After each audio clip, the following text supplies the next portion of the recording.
All right, so I'm back. I'm now in Unity, as you can see, and this is my kind of first iteration of this guy. Doesn't look bad, but it's got some problems. You can see here like these white lines in the creases. That's a bit jank. I'm not stoked about that. I mean, it's fine. You know, it's kind of like Fidelitas enough, but really, I've been spending extra time on this stuff, so I can just get these issues more consistent, right? And kind of have a consistent look. So what I'm going to do first is I'm going to pull in another version of this model, which I can do here. It's really not hard. I don't have to configure any fucking bullshit XML or anything like that. It's as simple as a drag and drop. A drab and drop, if you will. I'm going to go ahead and pull in this pirate's spaceship. Boom. And it's there. It's created another iteration up there. Another instance. And I'm going to kind of put him next to this dude for comparison purposes. So the next part that I have to do is really hard, actually. This is really, really challenging. I have to take that substance that I imported, which is right here. You see it, Gunrathi Scout 002.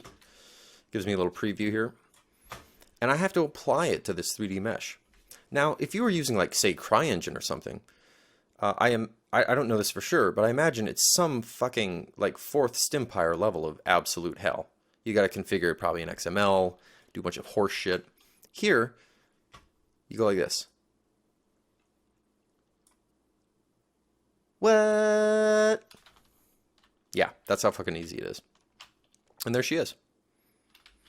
Right? So, right off the bat, not too bad. Not too bad. It already, to me, looks... It's got some problems, right? It's like, but look at some of these areas. Like, look at here versus here. Look at that P101. Let's get in on that P101 again. Look at that P101 and look at that P101. That looks like 2D bullshit. That P101's got relief. Again, why is that? Normal maps. I got that normal map. Right? Some of this stuff's a little weird. Right? This looks like a fucking worm under the surface of your skin or something. So that we'll have to take care of that. But in general, right off the bat, looks pretty solid. And again, did you fucking see what happened? I just dragged it. Now here's where shit gets really awesome. If I go down here, look at this shit. These are all of the parameters that I exposed. I can now tweak these to try to get this guy a little bit more dialed in. So roughness, well, let's see what happens. Let's make this guy a little more rough. Sorry, less rough.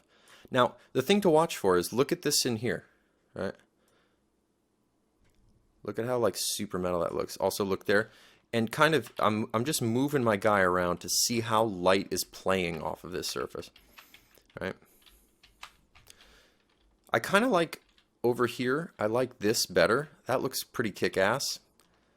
But, you know, I could tweak with this all day.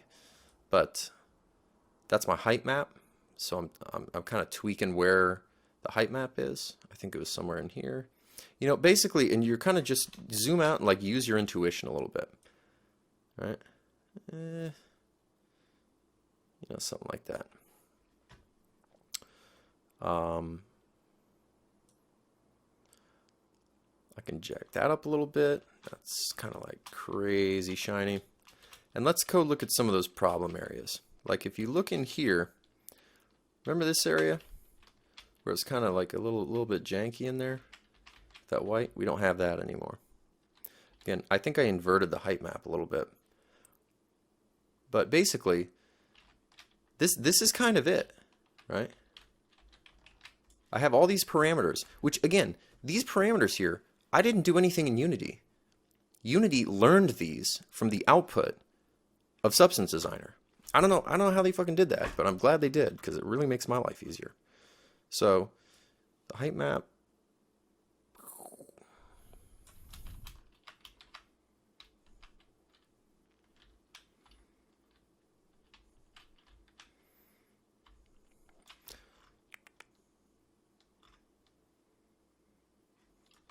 So I have another one prepared, which is here. I'm just going to turn that guy. Ooh.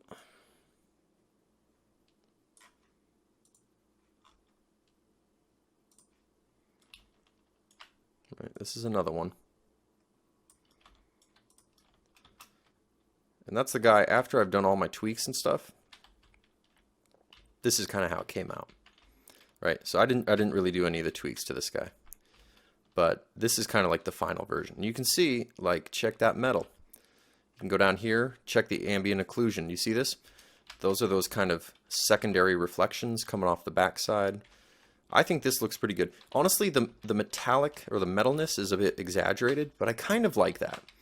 And it's a theme I think I want to keep with. So now if I zoom out and I look at those, you know, they all have kind of their own different vibe, but this is my opinion of how you would kind of iterate and arrive at an art style, right? Is looking at these guys and kind of comparing them.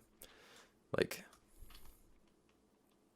so now this guy's actually has the flight model hooked up to it, and I'm going to take a little test flight around and we'll see what happens.